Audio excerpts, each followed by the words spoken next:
What if I told you that the very first batch of weapons-grade uranium Iran ever received was not smuggled from Russia or North Korea, but it was hand-delivered by the United States government to Iran? What if I told you the architects of Iranian nuclear program were not trained in some mountains in Iran, but they were trained in MIT?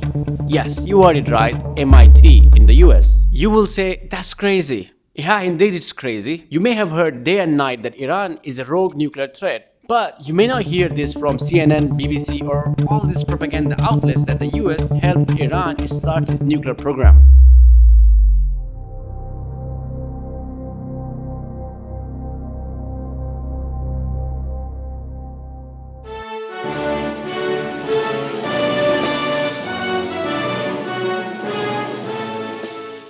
The atomic age has moved forward at such a pace that every citizen of the world should have some comprehension, at least in comparative terms, of the extent of this development. In 1953, the President Dwight D. Eisenhower launched Atoms for Peace program. His idea, or let's say the Cold War propaganda, was simple and straightforward. America would share nuclear tech with the world for peaceful energy. You know how a guru would give wisdom to his students. Who was America's most favorite or obedient student? The Shah of Iran. Your Majesty, I am happy to welcome you to the United States on this, your first visit here. I've looked forward to your Majesty's visit with great pleasure, and I trust that during its course you may have the opportunity of becoming well acquainted with our country.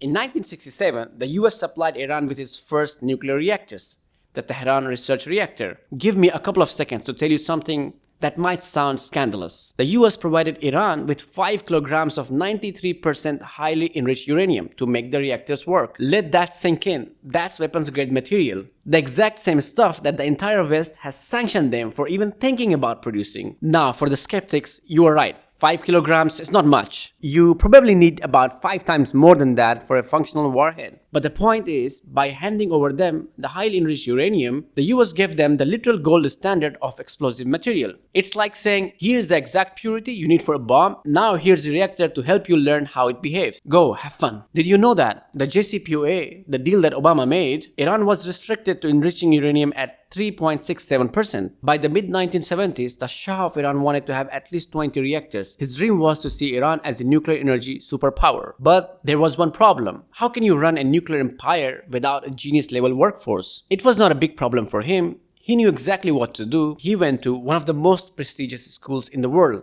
MIT. In 1975, Iran signed a multi-million-dollar contract to create a custom master's program just for Iranian students. It sounds crazy now, but at that time, nearly half of the students in MIT's nuclear engineering department were Iranians, sponsored by Shah. Not everyone liked the idea. You know this hermit-looking guy? He had an issue with Iranians occupying tables in the college cafeteria. He accused MIT of leasing its department to a dictator, but MIT couldn't care less. The US trained the minds who would eventually become the architects of the modern nuclear program.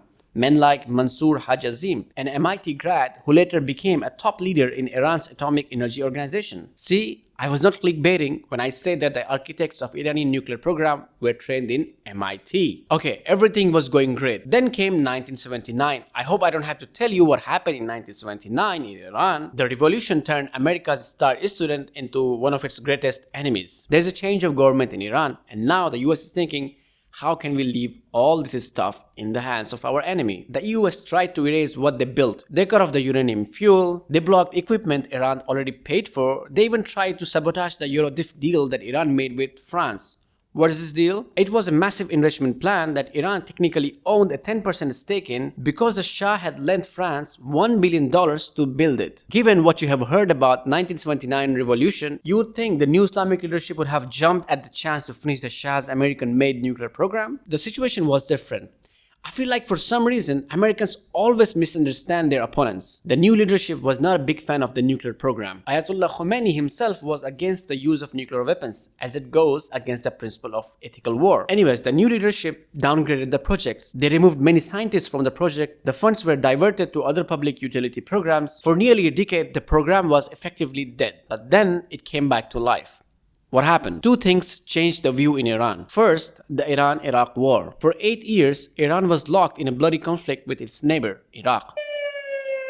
آسمون پر از هواپیماهای عراقی بود عین اتوبان.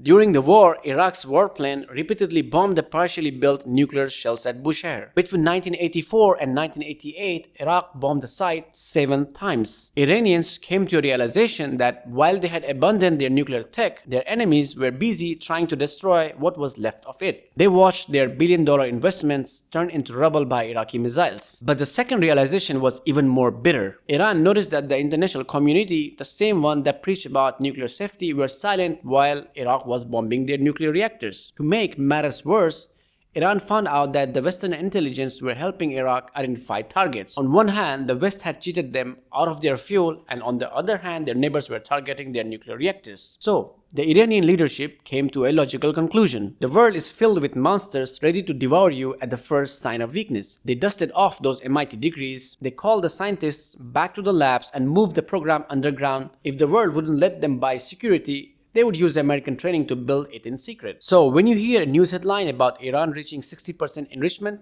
remember the history. They are trying to finish a job that the United States started 70 years ago. We really live in the world of hypocrisy. Iran cannot have a nuclear program, Israel can have it, and guess what? It's the West that helped Israel create its nuclear program. I talked about it in my previous video. Make sure to watch it. If you like this video, please don't forget to click the like button and consider subscribing the channel. It really helps a lot. See you in the next one.